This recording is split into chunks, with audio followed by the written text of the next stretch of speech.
Sometimes a photograph feels deeply honest, and sometimes it just feels wrong. And the strange thing is, both can come from the same lens. Today, the lens is the 14mm lens. When Viltrox sent me their 14mm lens, I wasn't interested in test charts or specs. I wanted to know one thing. Can such an extreme focal length actually bring me closer to meaningful photography, or will it just get in the way? Today, I want to show you the beautiful side and the difficult side and the very real limits of living at 14mm.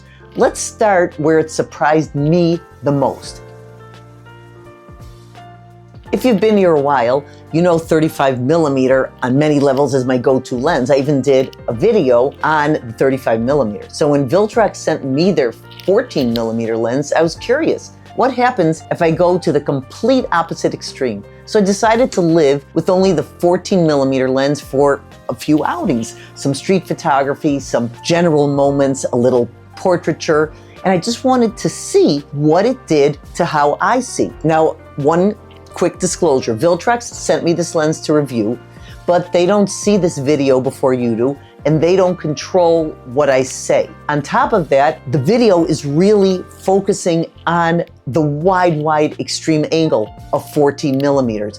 It happens to be the Viltrox lens, which stay tuned and you'll see what I feel about that specific lens. So the beautiful side of the 14mm, which is what I would like to start with, because it can be gorgeous. The images I'm sharing here are from the Sigd celebration of the Ethiopian Jewish community. It's an annual celebration, an official day that the community celebrates in Jerusalem. Photographers flock from all over on this one day of the year because it's so photogenic, it's interesting, it's colorful, and it's a documentary story that could be very interesting, or it could just produce beautiful images. Let's look at these street scenes. I'm right in the middle of it, and you can still feel the whole environment. The 14mm lets me place people inside their world. You can almost feel the massiveness of the event and the hustle and bustle in the streets. And here's something really important. Shooting at 14mm in a situation like this forces you to be incredibly mindful. You have to compose carefully. Everything in your frame has to count, or it becomes visual chaos or clutter. And that mindfulness, that intentionality is actually one of the most valuable lessons that this focal length has taught me. Actually shooting with prime lenses in general is a lesson in mindfulness and thinking and focus. The 14mm is very intense on that level because of its wide expanse of capture. This focal length taught me a lot. I found myself being close, really close to tell the story, and also sometimes stepping back to show the full scene. Both approaches felt honest and immersive and thorough in telling the story. Now, some of you might notice that many of these images were shot from the hip or from my side without bringing the camera up to my eye. Some might call that tricky or sneaky, but I feel it's a great tool in street photography, and I haven't talked about it so much, especially in this case. Almost everyone at the Sigd knows that many photographers are there every year. They don't seem to mind, and many actually asked for post photos. They loved it. I gave them my business card so that they could write me. I told them to wait a few days or a few weeks, and I'll send them their image. But for candid moments, for telling the authentic, unguarded story, shooting from the hip or from the side allowed me to be present without being intrusive. It wasn't how I did it all the time, but it helped. And at 14mm, even if I captured some extra details around the edges, at least I got what I wanted in the frame. There are many times where I've done street photography with zoom lenses. I don't do it that much anymore. And what happens is sometimes I'm zoomed in to 50, to 70, to 80, 85, and I go on for the next shot. I realized I'm shooting from the hip here, and I am so zoomed in, I totally missed the shot. So the beauty of the 14mm is whether I'm bringing the camera up to my eye or shooting from the side, I get the basic scene that I want. I'm wide open. I have room to work, and I'm worrying less and quite often not missing the shot that I wanted. The landscape images, the vineyards, especially these outside here, they required tremendous thought in composing mindfully because I wanted the image to have no wasted space or empty space that wasn't intentional. I wanted to tell a story with my frame. At 14 millimeters, you're not just capturing the scene, you're deciding what does the foreground say, what does the middle ground say, and of course, how the background will complete the story. Every element has to earn its place in the frame, and it is not always easy. And sometimes I failed, and this particular Viltrox lens, it's small, it's light, it disappears in my camera bag, which makes it more likely that I would actually bring it along. Even if I've decided to take zoom lenses on a given outing or a trip, I can always literally throw this small lens in. Now, I also want to mention something that surprised me as an event photographer. When I'm covering celebrations, especially the moments that include dancing and there's large groups, and there's a lot of minutes of this kind of dancing, there's a lot of movement and energy. And the 14 millimeter becomes a tremendous tool. Sometimes I stand back with the telephoto and zoom in, but if I want the atmosphere and if I want the crowd and the client wants to see the crowd, then I have this 14 millimeter that can capture everything. I can be immersed in the celebration, I can be a little bit out of it, but the lens pulls the viewer in with me. The wide perspective lets me show the fullness of the moment, the joy on the faces, the movement of the bodies, and the energy of the crowd, all in one single frame. It's dynamic, it's honest, and it puts you right there. So for event work where you might want to capture the feeling of being part of a celebration, not just observing it, the 14 millimeter is also an incredibly powerful tool.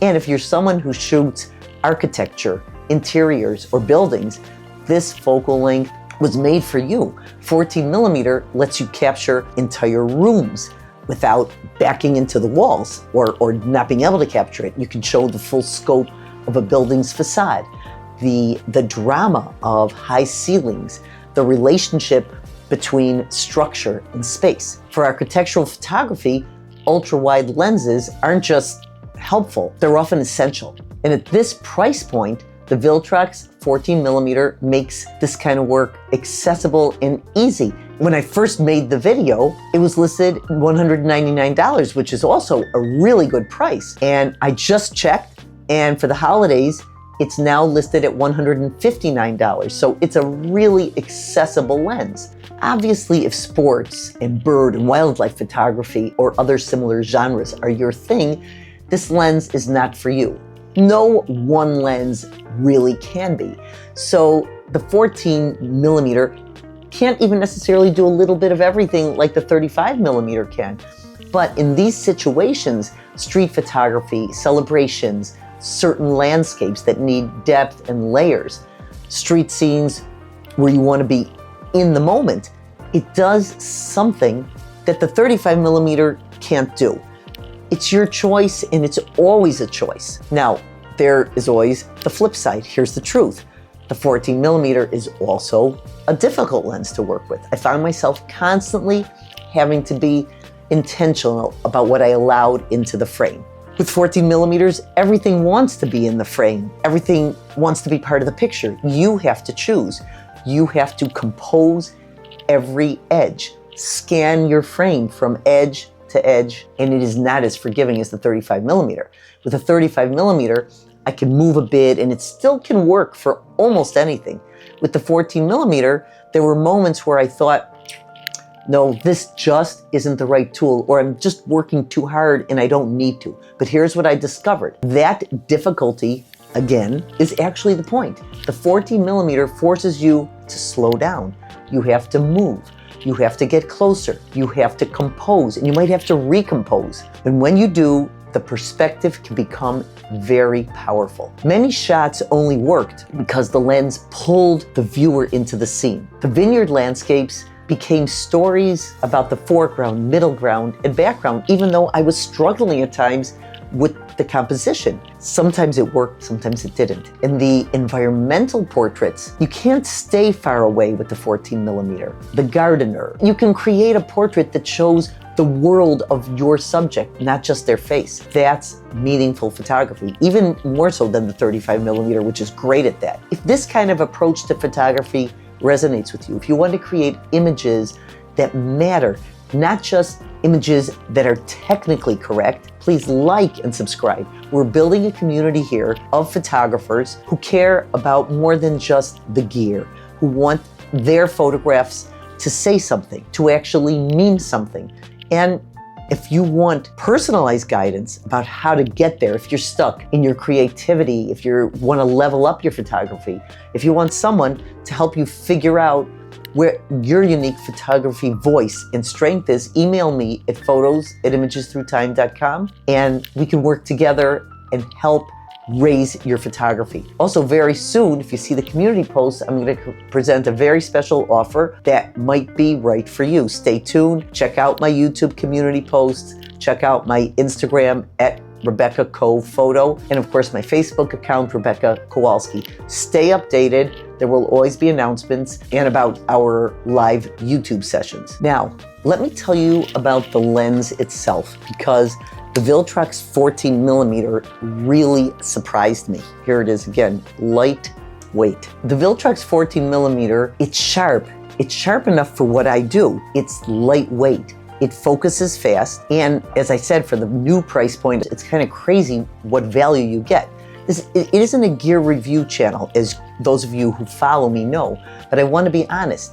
If you're curious about ultra-wide photography and you don't want to spend a fortune, this lens could absolutely get you started. I don't know other 14mm lenses. I know this, and I know that it's something that could just be something that could open up your creativity. I didn't find it to be so distorting. Of course, with wide-angle lenses like a 14mm, if you go too close to faces, there's going to be distortion. I even tried to do that and I couldn't get it done too well. So unless you get really close, it doesn't have such a bad distortion. I didn't find that to be my main problem. We all know not to get too close when we're shooting faces.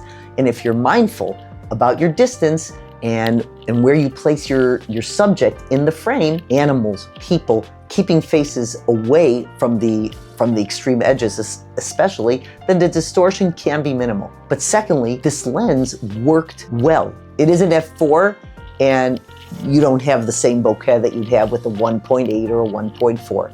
But the faces looked natural and the perspective felt honest and not warped. So yes, you need to be mindful, but it's not the deal breaker here. The question isn't whether the lens is good enough. The question really is, will you use it? Will it help you see differently?